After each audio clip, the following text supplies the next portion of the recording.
Just 4 months after the opening of the all-nation supermarket, its shelves are empty.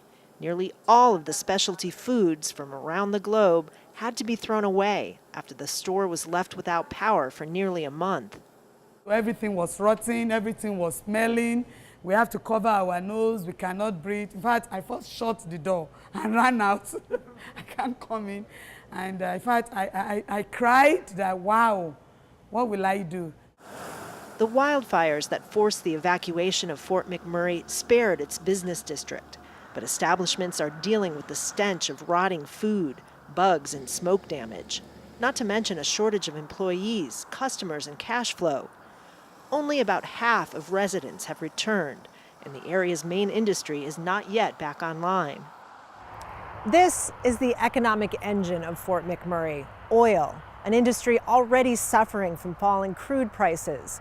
Many sites like this had to evacuate because of the wildfires, cutting production by more than 1 million barrels a day. Most producers expect to return to normal output by July, but the slowdown could cost Canada's economy $1 billion, and it's likely to have a ripple effect on other businesses, from machine shops to caterers.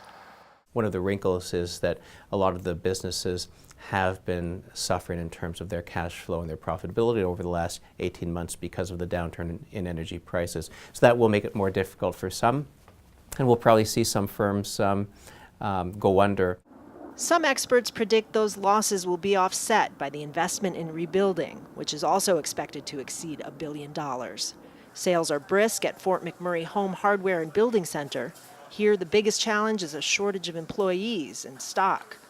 It is a bittersweet feeling because we know that we're going to be busy in this, but the reason why, that's the hard part, right? Helping people rebuild their homes or gain what they've lost. But we're glad that we're here for them.